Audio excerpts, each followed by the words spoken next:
the hardcore. Yeah, really. Steve, good morning, or evening your time.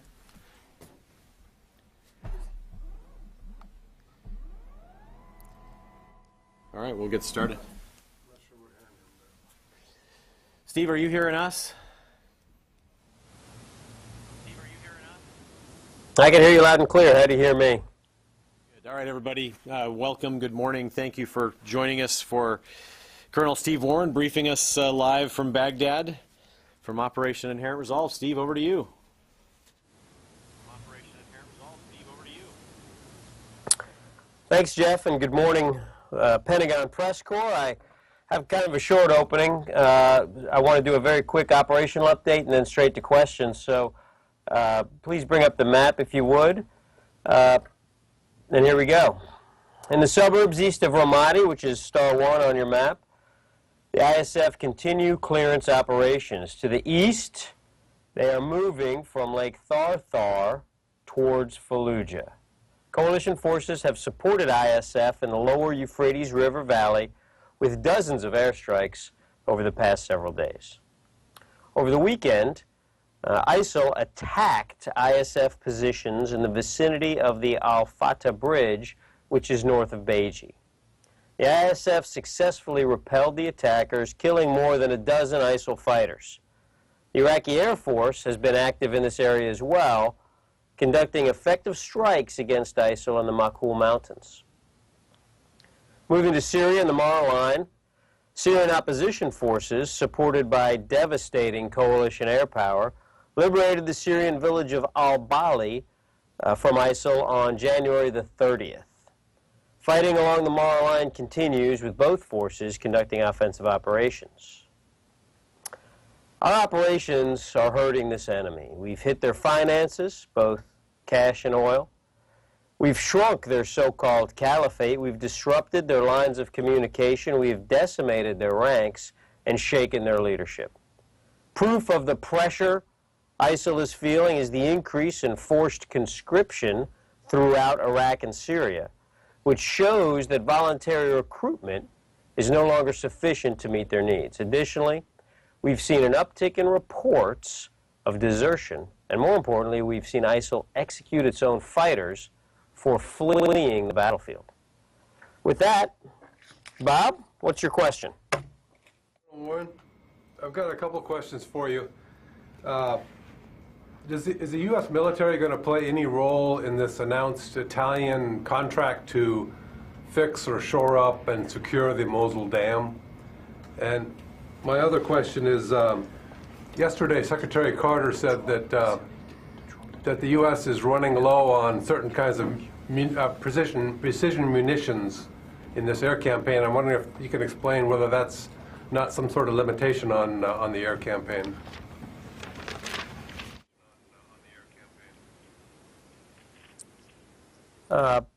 So, no and no. I'll elaborate.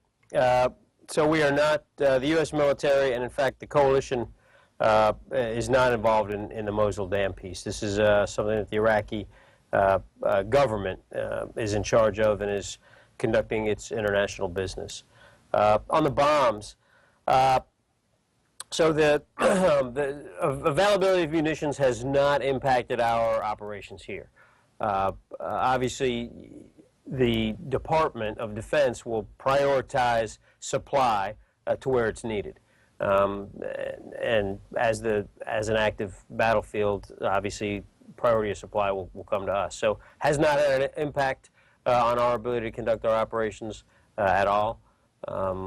So the Secretary's announcement to buy additional munitions will only serve to ensure that that situation remains constant. Yeah. Hello, Steve. I apologize if you have mentioned that in your statement, preliminary statement. Do you have any details on the drone, U.S. Predator drone, that fall in southern Turkey today?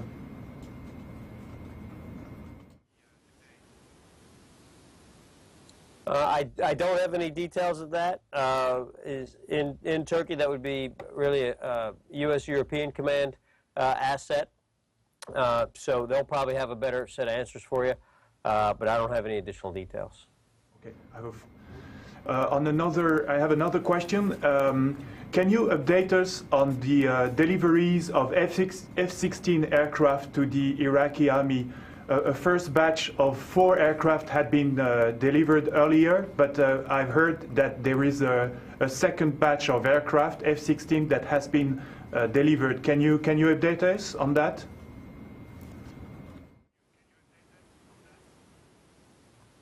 I can confirm that a second batch of F-16s have arrived here in Iraq.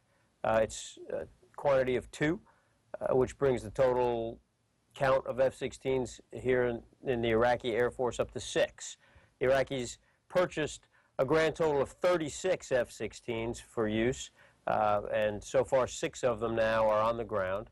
The other 4, the 4 that have been here for some time, I'll tell you, the Iraqis have put those to good use. They use them primarily in a pre-planned target mode, although I have also used them to some extent in a close air support role. But primarily it's with deliberate pre-planned targets that the Iraqis have struck, really across the depth of the battlefield here in Iraq. So we look forward to this additional capability, along with the additional trained pilots. The pilots who fly these Iraqi F-16s are trained in Arizona by the United States. So the pilots have arrived, additional F-16s have arrived, and we look forward to getting them into the fight. Okay. Do you have any sense of when the next batch will be delivered, next airplanes will be delivered after these 2?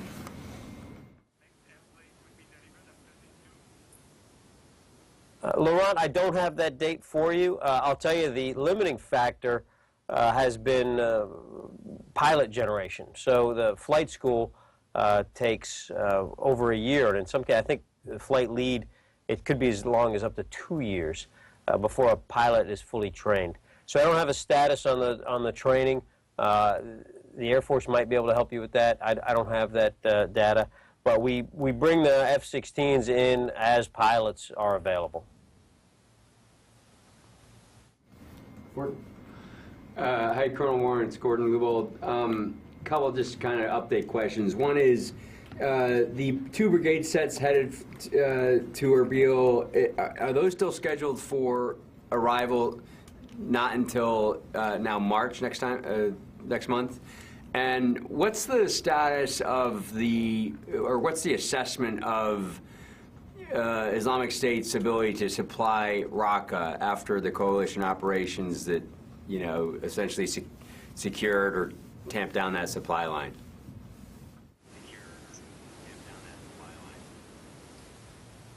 Yeah. So the 2 brigade sets are due in March. I don't have a hard date in March, just March. But we're tracking on that closely, and we expect that it will be issued on time. On Raqqa, so the Raqqa is not isolated. Raqqa, we have degraded the primary line of communication between Raqqa and Mosul. We've additionally severed one of the lines of communication from the Manbij pocket into Mosul, and that's the line of communication that includes the Tishreen Dam. But that's not the only road into or out of Raqqa. So that city cannot yet be called isolated or cut off or anything of that nature. Ability to travel into and out of Raqqa has been, I would say, restricted. It has been degraded, but their supplies and men and material are able to still flow in and out of Raqqa. Just follow up on both, though. I mean, so is there a way to characterize ISIL's ability to get resupply in and out of Raqqa post-coalition operations? And on the brigade sets, I never was tracking on exactly why March, why not sooner? And could they use it sooner? And what's the delay, if there is one? They can't use it sooner, so these two brigades still are in the process of standing up and being trained. So they can't use the, I mean, they are not even fully formed yet or trained. So that's an ongoing process. I can't give you a percentage of degradation into or out of Raqqa. I'll tell you it's degraded to an extent. Again, it's, you know, as an example, the movement between Raqqa and Mosul had been essentially a highway, you know, a hardball paved road in between those two cities that could be taken at speed.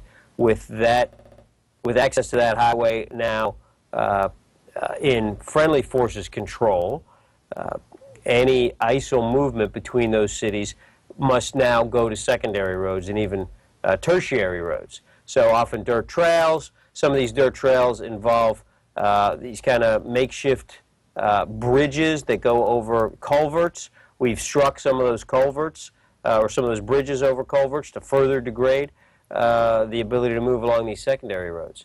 So it makes their life harder. With the Tishreen Dam, that was the shortest route from the Manbij pocket into Raqqa. Now, in order to get from the Manbij pocket to Raqqa, you have to travel all the way down to south of the Raqqa Dam. Additionally, that leaves the enemy with only one way, for example, from Manbij into Raqqa, which means we can watch it more closely, right? We can devote assets to watching that line of communication, that road, and if we see something suspicious, then we can take action. Okay, Andrew, tell me. Colonel Warren, it's Andrew Tillman. This week, both Secretary Carter and General McFarland talked about the idea that more troops was an option on the table, but the Iraqis have not made that request, and you and others have talked in the past about how you know, you can't force this on them, and they have their political dynamic they have to deal with. Could you tell me to what extent you think and others there think that the Iraqi political situation and the reluctance of some to take more American military aid is a significant limiting factor? And is there any kind of a gap between what General McFarland and his advisors in their military advice think ought to be done and what the Iraqis say that they're really sort of politically capable of?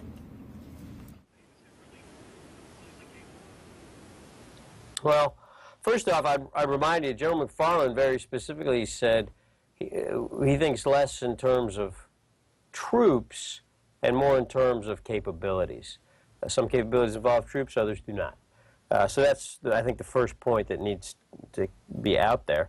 The second point, I think, you know, no military advice comes without the knowledge that there are political realities associated with it, right? I mean, war is you know, it's an extension of politics and diplomacy. So we understand that there's going to be a political factor here. So, and that comes into our own calculations, even as we deliver advice. We have to be aware of the environment around us, and so we are.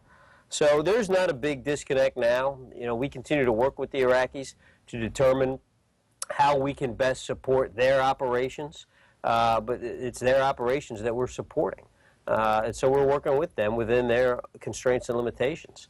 And we're aware of those constraints and limitations. So we're going to continue to work this as opportunities come up that allow us to present additional capabilities into this battlefield. We'll take those opportunities. And you know, the list of such opportunities is already kind of out there, right? We know about special forces that have been brought into this fight. We know about the Carabinieri, additional, I mean, we've got an additional contingent of Carabinieri moving in over the next couple days into Erbil to continue training police. So, you know, it's a back and forth, and that back and forth is going to continue. Marcus. Hi, Colonel Warren. Marcus Weisgerber here. Wondering if there's any new assessment of how Russia's airstrikes in Syria. Has there been any change in indication of who they're striking, and are they going after ISIS any more or less than they were?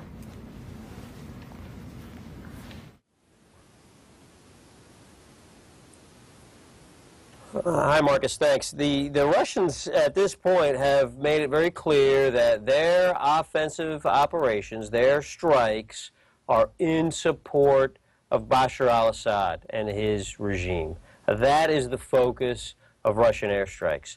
So when the regime is fighting, whoever the regime is fighting, that's who gets struck. Primarily, the regime is fighting opposition forces. So primarily, the Russians are striking opposition forces to the tune of probably 90%. Occasionally, the Russians, occasionally the regime, the Syrian regime forces, will find themselves in contact with ISIL. And in those cases, we see the Russians striking ISIL. But it's very limited, a fraction, 10% I think at the most, would be against the ISIL targets. The rest are against regime targets. Follow-ups. There's a report out there that the Russians have deployed the Su-35, a sophisticated air-to-air aircraft. Can you confirm that? And there's also another report about the Russians striking civilian oil tankers.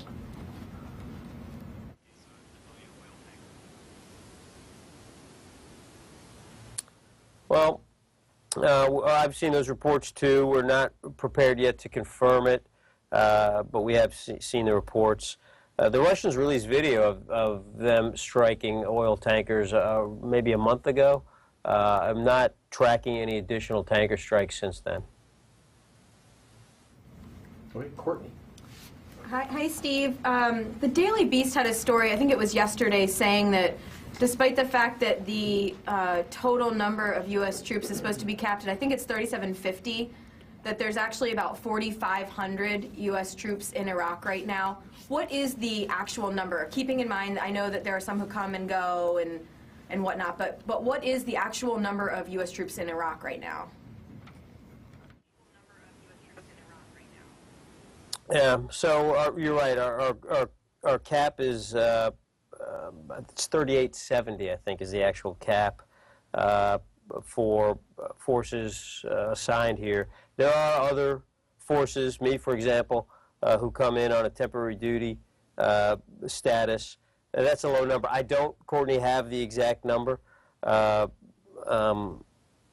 we can try to dig that up for you. I don't think we're going to dispute what was in the Daily Beast article, but I don't have those numbers here. It's not something that I looked up.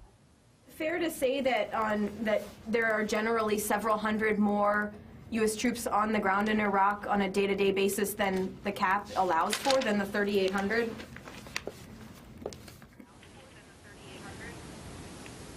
Yeah, that's fair to say. How is that? I mean, how is that legal or allowed? I mean, if there is this very specific number that the U.S. has put on how many troops can be operating in Iraq at any given time, how is it possible that there are hundreds more there right now? Is that legal? Well, it's a couple of things. I mean, for one thing, right now there is what we call a RIP-TOA, relief in place, a transfer of authority. So the 82nd Airborne Division has been here for approximately 9 months as the CFLIC, the Combined Forces Land Component Command. They're ready to rotate home, go see their families. They're being replaced by the 101st Airborne Division.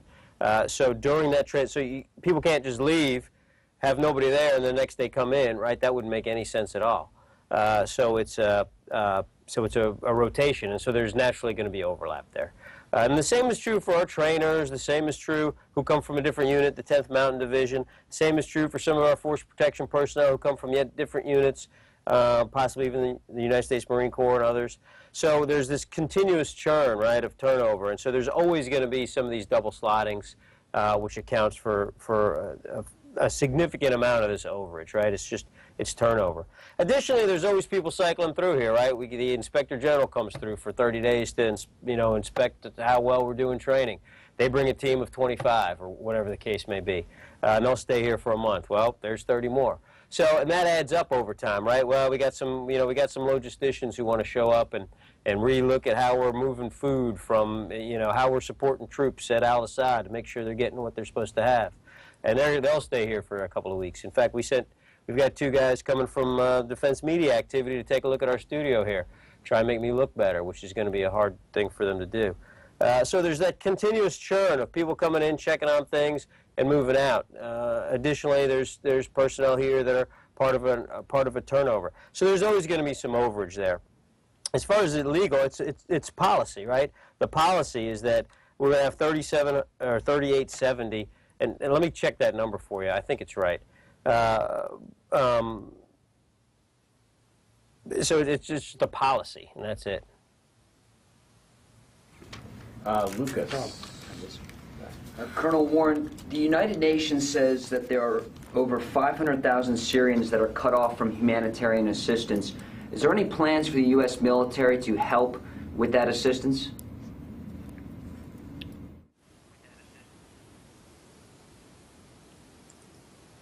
Yeah. You know, yet another example of the brutality of this war in Syria.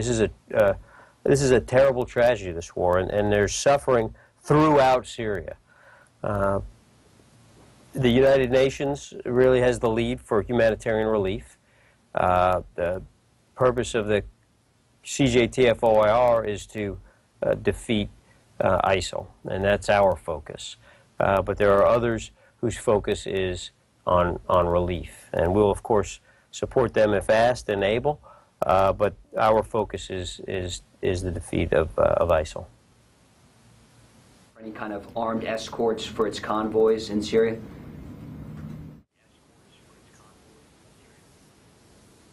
There are no plans for that at this time, no.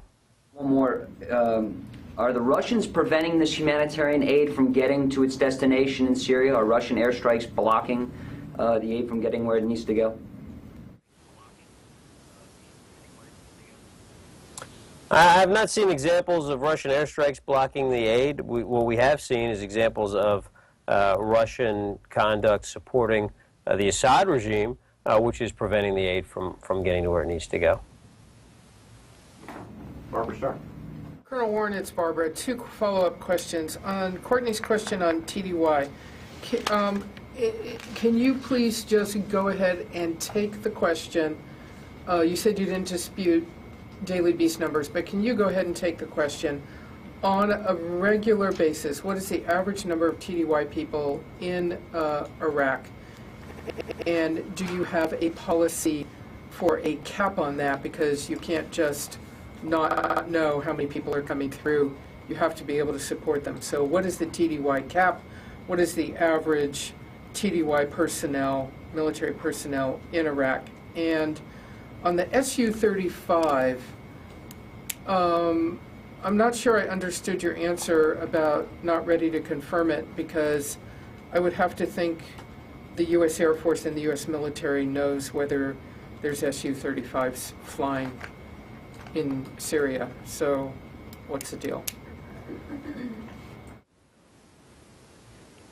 Right. So you're right. We know exactly what's there. We're simply not right now clear to publicly announce what's there. So as soon as we get that, we'll put it out. Will you take the TDY question? I will take the question.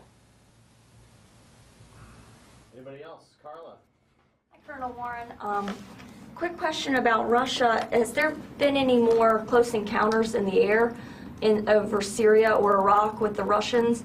And is there any concern for the U.S. military presence there that Russians could get close to our special operations forces in Syria?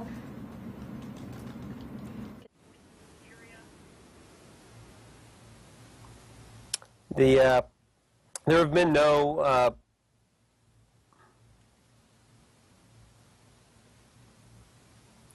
I think I might have lost the last half of your question there, Carla. I heard, have there been any close air encounters with the Russians, and are we concerned about Russians flying near U.S. forces?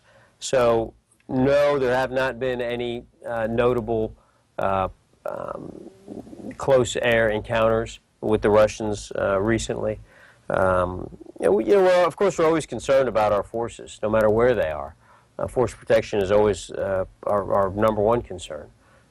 We've seen no indications that we have to worry about Russian specifically as it relates to our forces there, but it's always something that we keep an eye on and we plan for.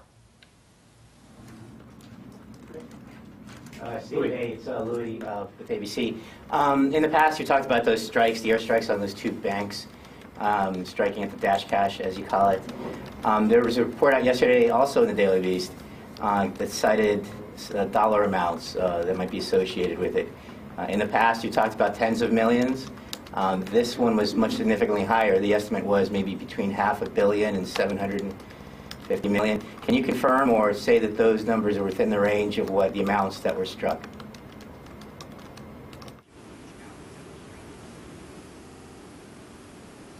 I missed that. I missed that article, but for now we're sticking with our public estimate of tens of millions. And if I could follow up, are there other facilities that that ISIS has that are similar in scope to the ones that the two that you've targeted already?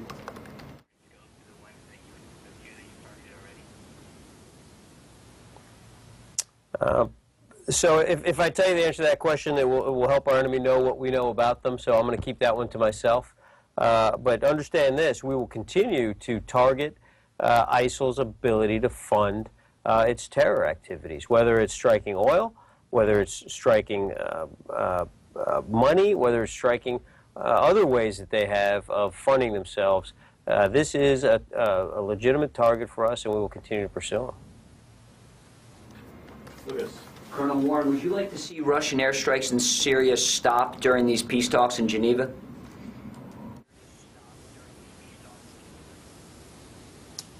Well, I think that's probably a question more for the diplomats.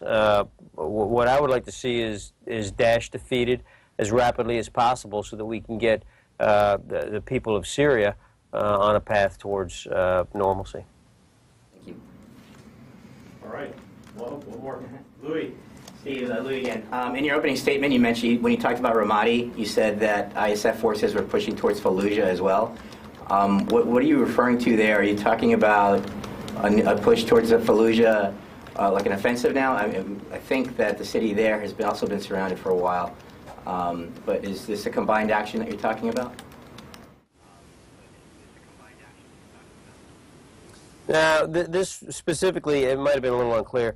So if you look at Lake Tharthar, there's a canal that runs from Lake Tharthar south towards Fallujah. So that Lake Tharthar region, kind of all around on both the east and the west side of the lake, that right now is one of the areas where we see most of, it's kind of an enemy support zone, if you will. That's where there's still, I mean, it's a lot of space. It looks small on the map, but it's a lot of space. So we're focusing both ISR and ground assets in that area to start to clean out the enemy there. So that's what that's referring to. So this is forces at Lake Tharthar and working south, just in the direction of Fallujah, but which of course is providing support to Fallujah, right? Because it's those forces inside of that Lake Tharthar support zone that are able to funnel men, material, and equipment through various rat lines into Fallujah to sustain the ISIL fighters that are there. So this is operations kind of in the vicinity of Lake Tharthar, which is providing support to the operations in and around Fallujah. Does that make sense? Does that answer your question, Louis? If not, I'll tell you more. No, I think it's got it. Thank you. All right, last call. Going once, going twice. Steve, thank you very much for your time again. We look forward to seeing you next week. For everybody, I would remind you, as you know, the Secretary is in San Diego today. He'll be visiting Spa War, doing a troop event on the USS Princeton, as well as a troop event in Miramar. We do expect the Miramar troop event to be streamed live. That should happen about 1900 Eastern Time. The other one we will not have a live stream on, but we will endeavor to get you a transcript as soon as possible. That's it. Have a great day.